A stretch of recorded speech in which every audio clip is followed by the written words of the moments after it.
Hey everyone, I'm so grateful for Easter Sunday. Although so many were away, we were full and people connected to each other, and it was great. It was so great. In my personal reading, I found this ongoing theme of comparing Saul to Samuel. And what strikes me is that Saul actually started off very good. He had a prophetic encounter. We met with prophets, and later on in his career, he has again a moment where God gives him a chance, and the spirit of prophecy falls on him. But however, in his practice, Saul somehow doesn't listen to God. He has this tendency to read situations and then interpret them in his own way.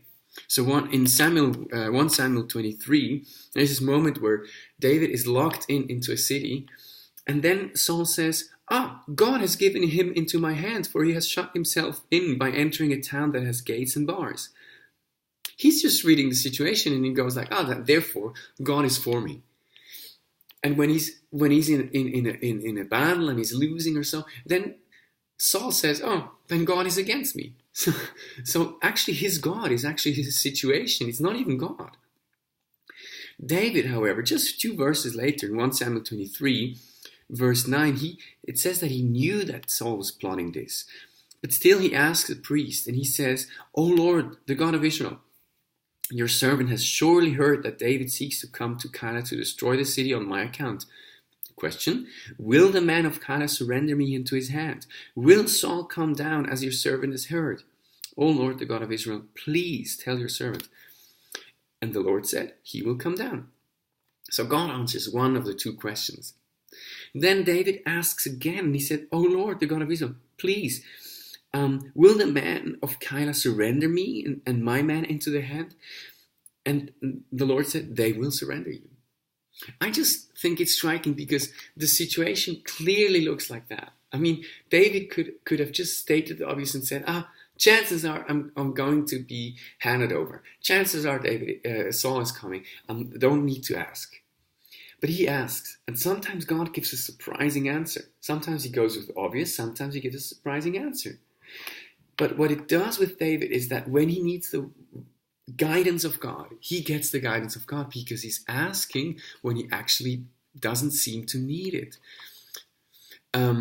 However, Saul never asks until he desperately needs it. And when he desperately needs it at the end of his career, there's no one who can actually bring him the voice of God, because he let the priests be killed. He did so many horrific things that there is no one who can help him to get the voice of God. So he goes to this necromancer, this witch, and he ends up terribly. And I just thought for us, we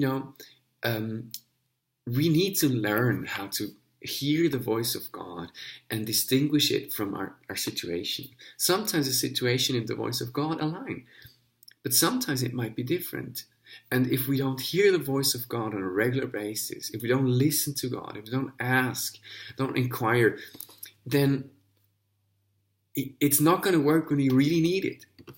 Number one, if you want to hear the voice of God aloud, read the word aloud. That's a bit mechanical, but it's the easiest way.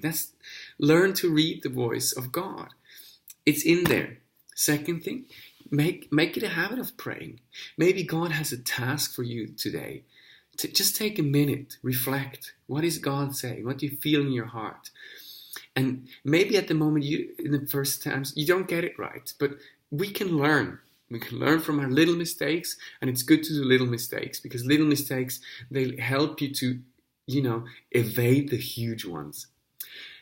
I know that you are a great Connect Group leader, and sometimes it's also good to hear God before the Connect Group, to know what should I do?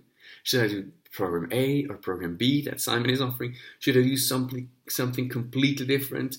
What's the season we're in? Where should I go? You are the boss of your Connect Group. So hear from God what you need to do. Is there anybody you should be calling up this week? Connect to this week?